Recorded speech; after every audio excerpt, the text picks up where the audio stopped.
the most exciting times have been to engage Indian business with the world. And the most significant experience over the last 6 years has been the US-India Strategic Dialogue, which started in 2002 in Udaipur with the blessings and with the mentorship of Dr. Henry Kissinger. This is a bipartisan group on the US side, a multi-partisan group on the Indian side. We have to be multi. We have more than 2 political parties. And it's contributed in a small way to building understanding and a relationship between the US and India. And in that process, we've had access to Dr. Kissinger, to his wisdom, to his thought leadership, to his vision of the world. And this vision is based on history and an understanding of what has happened in the past in the world, between countries, and how he sees the future. So it's a great honor today to be with you, sir, in this session at the India Economic Summit. We've now got Dr. Kissinger committed to come annually to India, and we have his Sherpa. Can I use the word Sherpa, Frank? Ambassador Wisner, who's always with him and helps us to navigate Dr. Kissinger through India. And this time he's spending a few days in Delhi and then later in Bombay. So we're going to make it a Q&A session. We agreed that in this 45 minutes, we will not ask Dr. Kissinger to make an opening statement, because that might take more than 45 minutes, because he has a lot to say and a lot to share. But let me begin this session with a question about America under the new president. Dr. Kissinger, the America that we have been used to in the past was an America strong in military terms, and we have the former Defense Secretary here, Bill Cohen, strong in economic terms, strong in institutional terms. But since 9/11, one gets a feeling that America is more vulnerable, America is divided, America is overstretched. Do you see President-elect Obama to be president on 20th January when he's sworn in to make a difference? How do you see the future of the US under the new president? And I, of course, know that you have maintained your 100% track record of backing the wrong presidential candidate, and that continues with Senator McCain. Dr. Kissinger. Well, thank you very much, Taran, and thank you for arranging these visits, these annual visits to India, from which I've learned so much. You're right, Taran. President Obama was my second choice in the election. And, but at the same time, I want to stress that this is a moment for nonpartisanship in America, that we have a number of challenges that must be dealt with, and all of us have an obligation to see whether we can help form what they call a bipartisan approach, but I would prefer to call a nonpartisan approach. Now, with respect to the questions you asked, America, the strong, the confident, the financially dominant, has that changed? I believe that the United States faces a moment of enormous complexity, but also a moment of extraordinary opportunity. The complexity is in part caused by policy decisions, but in very large part caused by a change in the international environment. The world with which we were familiar is changing in important respects. In Europe, the decline of the state system, but not yet full emergence of an alternative to the state system, which creates a certain gap between the past that is being overcome and the future that is not yet reached. And I believe that part of the disputes between America and Europe were caused not simply by inadequate consultation, but by differences in perspective.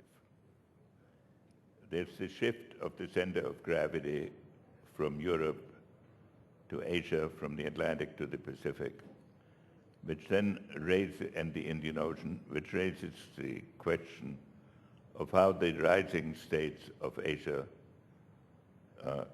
are to be integrated into the international system. We have the challenges in the Middle East, which is another form of disintegration of the state system. We now have the financial crisis, which on the one hand is a technical problem, but on the other hand is a structural problem because it has elicited what would have become apparent over time anyway, that a financial system dominated by one country is not acceptable or viable over an extended period of time. And finally, there's a whole set of issues, climate, energy, proliferation, and so forth, that require global solutions. Now, the appearance of all of these things can look like a series of crises. But the positive aspect of the election is that the American public expressed, without knowing exactly what the content was, a commitment to change. And that the new administration therefore has an opportunity, not only within the United States, but in terms of the reaction that exists to it from around the world, to engage in an act of constructing the new international order that the conditions I described would have made inevitable anyway. So I think America will still be probably the strongest single country. America still can perform an essential role, but the very demand for a more multilateral approach indicates that America now must make its contribution in a different context, and this would have happened anyway. So I look at this as a period about which I hope one will be able to say, at the end of it, that it compares with the great constructive periods that occurred at the end of World War II. And I'm not at all pessimistic. I think we can now face the new realities and get on with it. Successive secretaries of state have consulted you on how to run US foreign policy. We know that you make regular visits to Washington, D.C., and they also come to you. 10 days ago, we were together with Madeleine Albright in New York, if you remember. Yes. The latest buzz is that Senator Hillary Clinton is going to be the Secretary of State for President Obama. How do you assess her? Do you think she would be a good Secretary of State? You can't get off lightly. You've got to give you some tough questions. Of course, it may surprise you to hear that I have not been consulted on, on this subject. I think if it is true, and I don't know any more than you do, if it is true, it shows a number of things. Great courage on the part of the president-elect. It is not to appoint a very strong personality with an independent constituency into a cabinet position requires a lot of courage.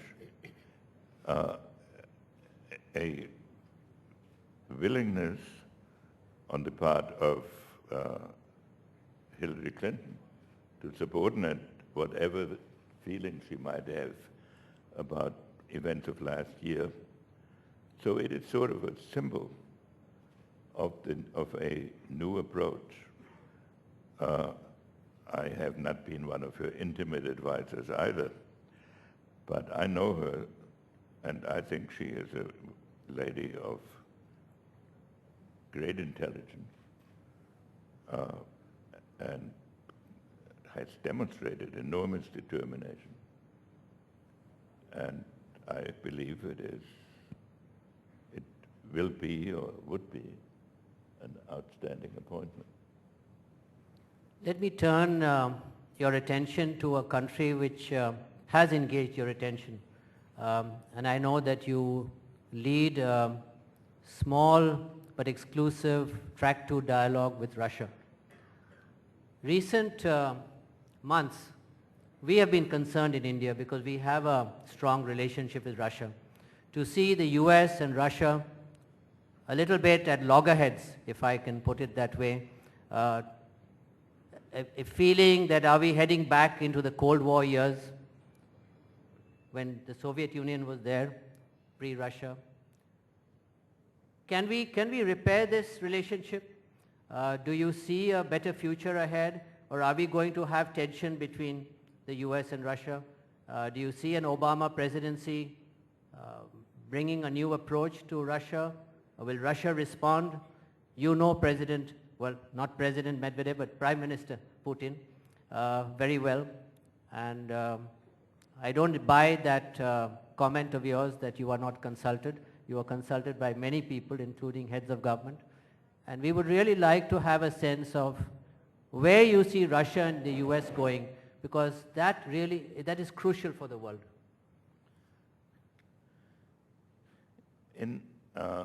For any student of foreign policy,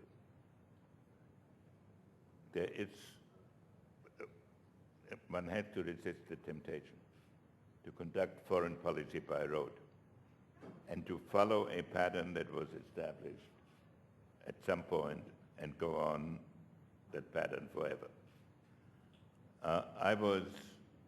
My formative experience on international affairs was during the Cold War. When I was in office, the Cold War dominated our decisions. And therefore, we thought of foreign policy as a zero-sum game in which one side or the other had a relative advantage. And there are many observers who continue this pattern of thinking. But I believe the conditions now are different. The Soviet Union represented an ideological entity that claimed universal applicability for its principles, that had stationed an army in the center of the European continent along the Elbe River, that was believed or perceived to be capable of marching to the Channel at any moment, so that our relationship with them was focused on Europe. And secondly, had a confrontational military aspect. Since then, Russia has lost 300 years of its history. The dividing line, if one can talk of dividing lines now, it's within 500 miles of Moscow. The satellite orbit, or what we call the satellite orbit, has disintegrated, and all of its former members are now members of NATO.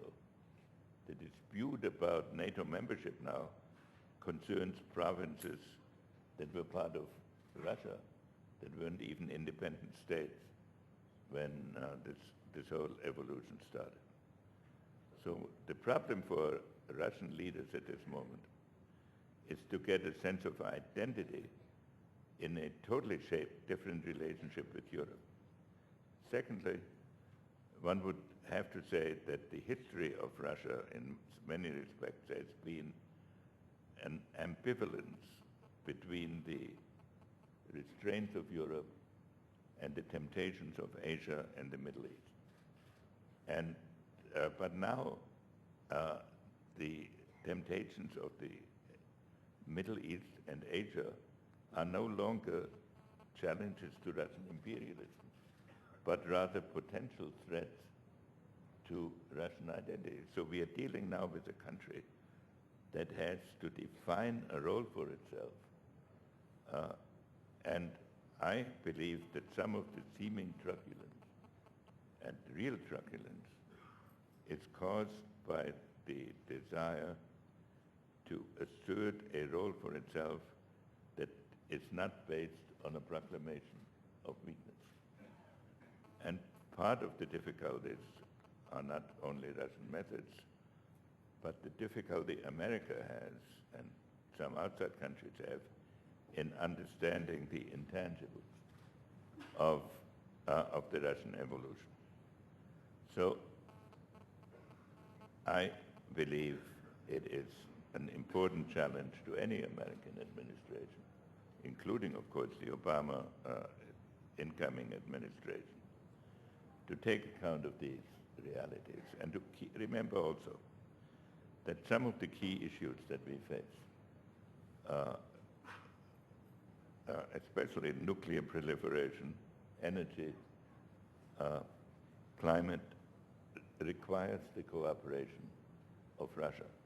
So that simply applying Cold War patterns and imagining that Russia is going to launch itself on a reconquest of the territories that it lost are not based on the realities of the current situation. I don't think Russia has that capability. Russia can make life complicated and difficult, but their own necessities will or should encourage a dialogue with the West. If that were to fail, then of course we will, having resisted Russian hegemony when they were strong, it should not be an insoluble problem to resist it in the present strategic context. But the challenge for the Obama administration, as it was for the Bush administration, is to engage, to try to engage Russia into a dialogue. In fairness to the Bush administration, I would like to point out that actually the relationship between Russia and the United States was quite good until the last 2 years. And then a series of misunderstandings and maybe insensitivities contributed to a tension which I don't think is inherent in the situation of both countries. And I would expect, simply from my analysis, not from any direct knowledge, I would expect that a significant effort will be made, probably on both sides, to see whether some of the disputes of recent months can be overcome. Dr. Kissinger, before I turn to the audience to question you, in 3 days from now you go to China. China you visit regularly, more than you visit India, which is fine. That's not a criticism. Because in India I don't need an interpreter. You don't need an interpreter? in India. You used to. So we can cover more territory. Okay. Um, how do you see the US-China relationship evolving now? They are linked strongly in terms of economy, trade and investment. The economic downturn in the world is clearly affecting not only America but also Chinese growth. Do you feel the relationship will be more at ease with each other, or there will be tensions? How do you see China playing out in the future? And after that, I will turn to the audience. After I've taken half an hour for an answer. Okay. The rise of China is often described as similar to the rise of Germany in the late 19th and early 20th century. And therefore it is assumed that it must inevitably lead to strategic tension between the United States and China. But I think we are in a different situation. Without doubt, the rise of China is an astounding development. And as China becomes more powerful, it will have an impact on its surrounding countries.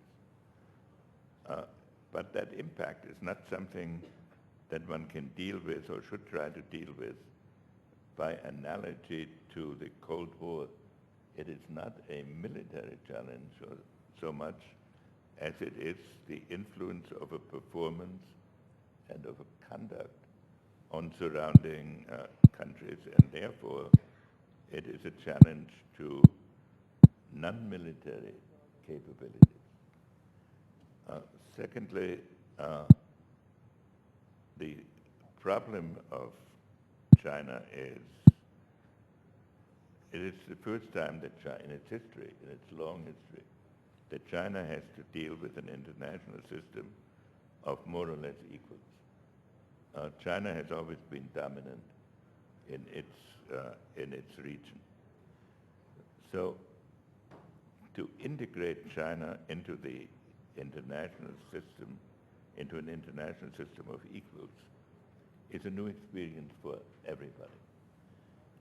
And what we need to avoid is that the generation of Chinese that is now growing up, many of whose top people have gone to American or other Western schools, do not learn or do not get the impression that it is the interest of the West to hold them down.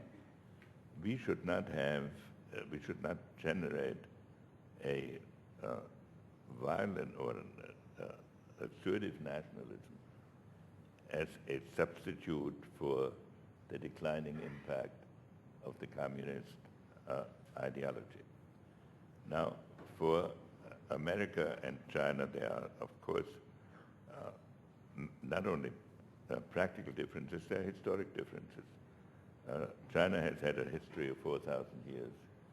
The American history is about as long as that of an individual Chinese dynasty.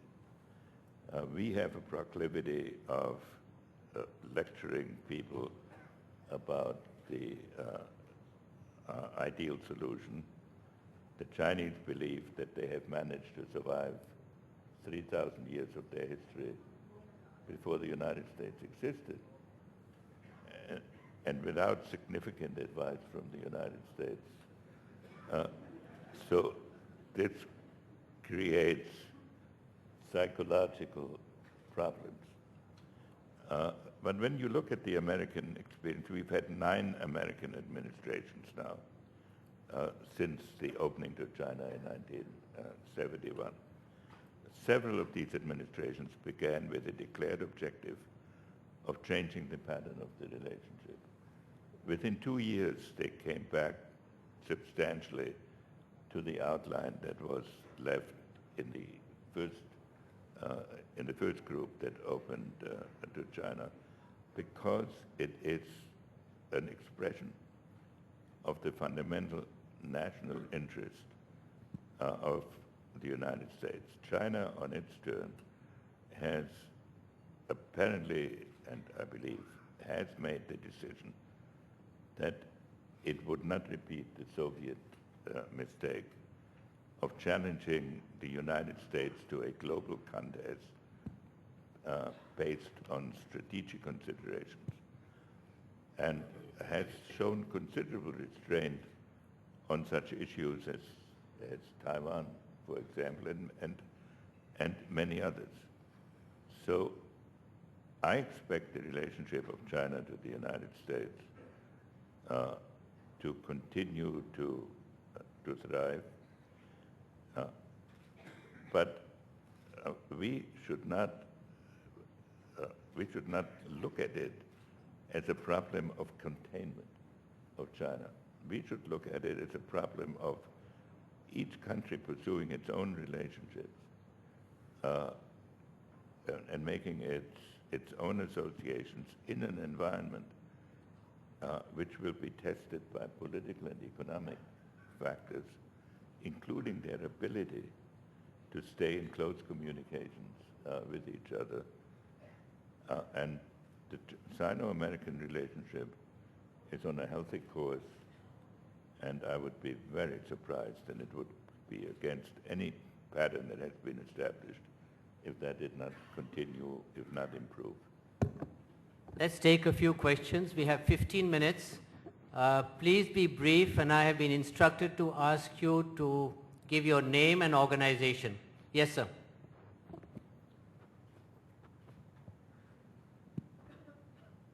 Hubertus Hoffmann from Germany.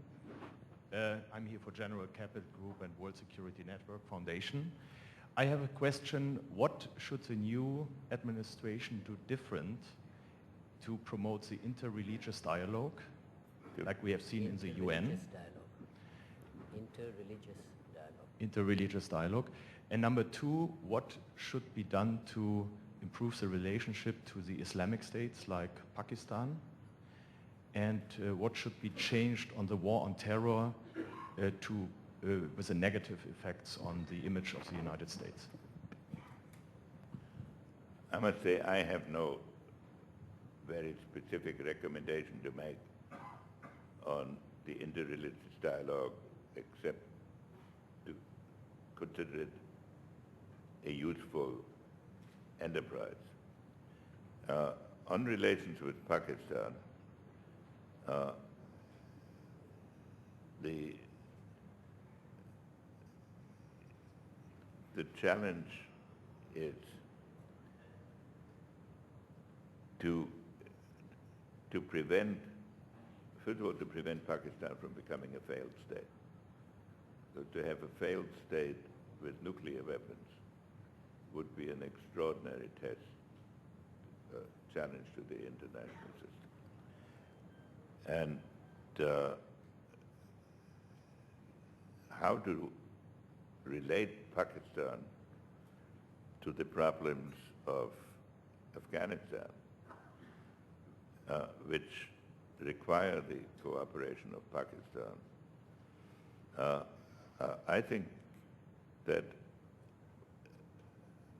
probably as the administration evolves, it will become necessary to have a reevaluation of the Afghan problem compared to the period previously, and to see whether it is possible to bring in the surrounding countries, including Pakistan, in a comprehensive solution which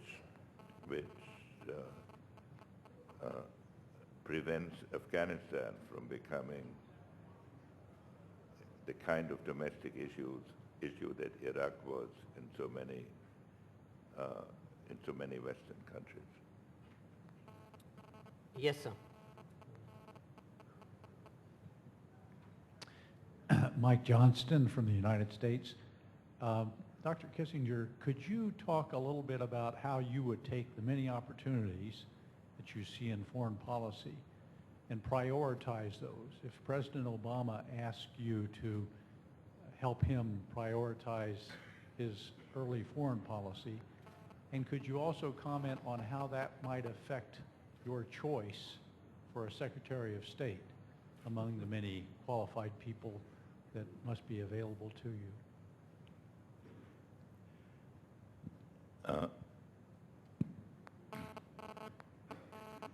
The challenge of foreign policy in general, but also particularly now, is to understand that in the contemporary world, you cannot just pick one problem and make it your dominant priority. The art of conducting foreign policy is to proceed on a broad front, even if you emphasize one aspect of it for a month or two or three.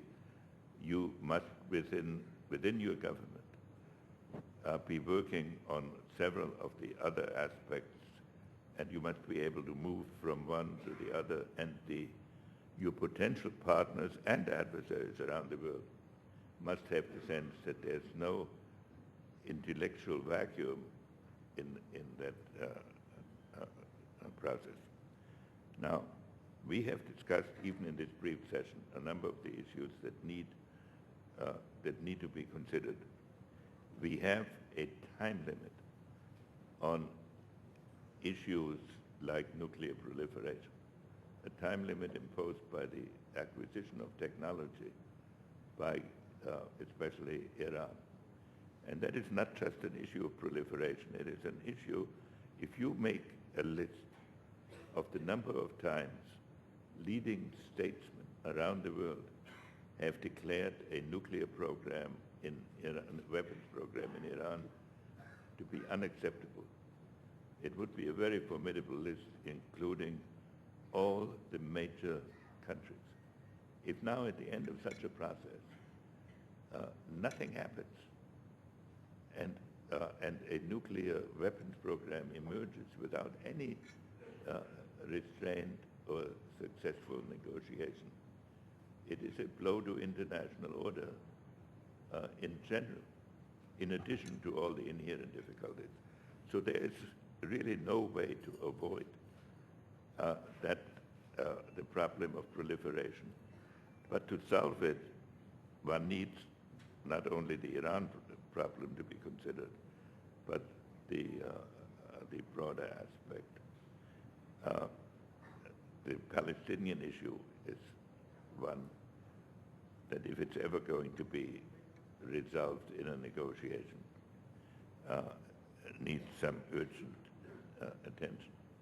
But at the same time, we have this whole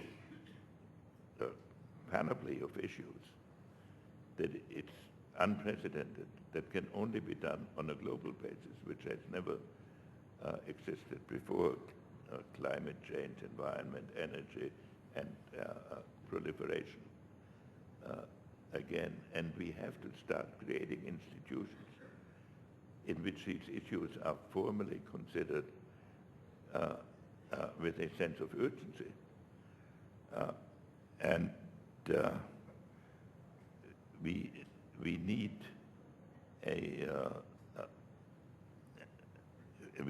an approach to the Russian issue as we discussed before.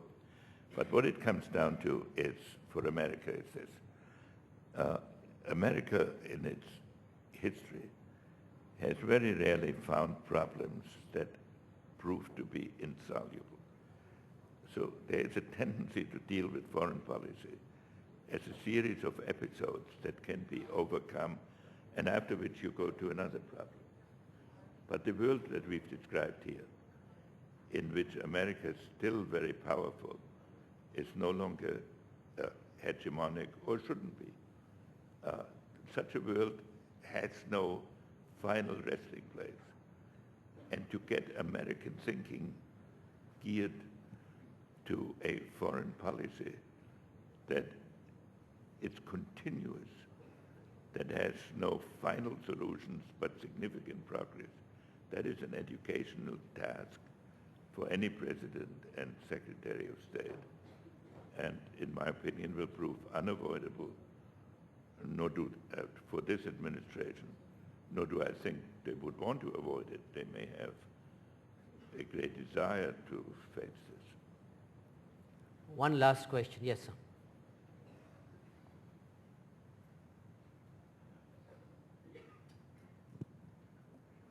Sir, I'm Ashish Junjunwala. So what are your views on President-elect Obama's plan to appoint Bill Clinton as a kind of to make India and Pakistan have a dialogue on Kashmir issue, number one? And Dialogue. This is a story that Obama is going to may appoint President Clinton as a special envoy for Kashmir for dialogue with India and Pakistan. and so your views on There's a limit to the number of Clintons you can appoint in one week. so both Clintons are important, you know, both Clintons are important. And sir, your views on recent aggressive attitudes of Russia towards Ukraine and Georgia. Yeah, Sorry, could you repeat that? Your views on recent aggressive attitude of Russia towards Georgia and Ukraine. Russia and Georgia.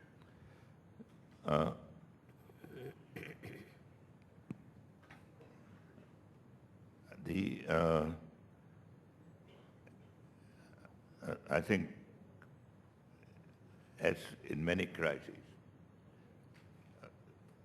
the crisis in Georgia reflected important misunderstandings on all sides. The Georgian leader obviously overestimated the degree of his military capabilities in challenging Russia in the disputed territories. Russia probably, Russia not just probably, but Russia in reaction overplayed its hand, at least from our point of view. But the key issue now is this. Does this mean that Russia plans to reconquer the territories that it gave up since the fall of the Berlin Wall? I don't think Russia has that capability, and I don't think that that is its strategy. It certainly wants to increase its influence in contiguous territories, which is not something that has not been seen before in history. Some of those manifestations will not be attractive to us, and we will resist them. But the fundamental problem we face with Russia is, here is a territory that covers 11 time zones, whose leadership is needed for a constructive solution of a whole set of issues. And therefore, we should make a serious effort to find a way of bringing Russia into an international system which they feel they have had a role in shaping. Is that possible? Well, if Russia looks at its interests the way I look at its interests, I think it will be possible with a lot of rough edges. I believe it is possible, but the one thing we should not do is to simply have a category for Russia, which is a Cold War category, because that is not the nature of its challenge, nor the nature of its current society. I was hoping that someone would ask you about US and India, but since that has not happened, I will put this last question to you, Dr. Kissinger. There's a history of distance between our two countries. There's a history of mistrust and discomfort. We have felt very often, you use the words that Americans have the proclivity to lecture other people. We have felt that Americans have the proclivity to lecture Indians. sometimes I find that Americans feel that Indians lecture Americans too. We are good at that. We're very good at that. You know, the argumentative Indian, courtesy Amar Sen. How do you see the relationship evolving? Are we going to head towards greater mutual understanding, greater mutual respect, or are we going to revert back to greater mutual mistrust? No, I believe now, at this moment, and for any future that I can foresee, relations between India and the United States are unusually close. I was at a dinner with some people who had some responsibilities here, and I said Indian and American interests are complementary. And one of the Indian guests corrected me and said, no, they're not complementary, they're identical, which is something that I would never have dreamt of any leading Indian saying 15 years ago. I think in major areas of the world, there is an extraordinary parallelism of interests between India and the United States. When I started in government, I was a consultant in the Kennedy White House. And the big issue we faced at that time was over Berlin. And there were several Harvard professors in that White House who, having listened to some Indian speeches, took them literally in assuming they applied universally around the world. And I took the position that there was no probability that India would ever support us over Berlin because there was no national interest of India involved in this. So in challenging Russia over a distant European city, given the conditions at the time. Now, in my observation, which may not be accurate, I've been very impressed by the careful, thoughtful, precise analysis of Indian policymakers of their national interest. And some of the general moralistic statements are not necessarily expressed in the fairly precise foreign policy that is being carried out. On that basis, we in India have now found many areas of very close cooperation. In the whole region between Singapore and, let's say, Cairo, we have, I would say, almost identical interests. So I think at this moment, no matter which administration is in office in the United States, and in fact, no matter what administration recently has been in office here, relations have been very close. They're likely to become even closer, which does not preclude some differences in perspective. But I must say on visit here, I'm extremely comfortable intellectually. And I think that's the experience of almost all American visitors. Was not always the experience, say, 20 years ago. But that is, I'm very optimistic about a relationship that is already strong, becoming even more vital in the years ahead. Thank you very much, Dr. Kissinger. Ladies and gentlemen, let's give him a big hand.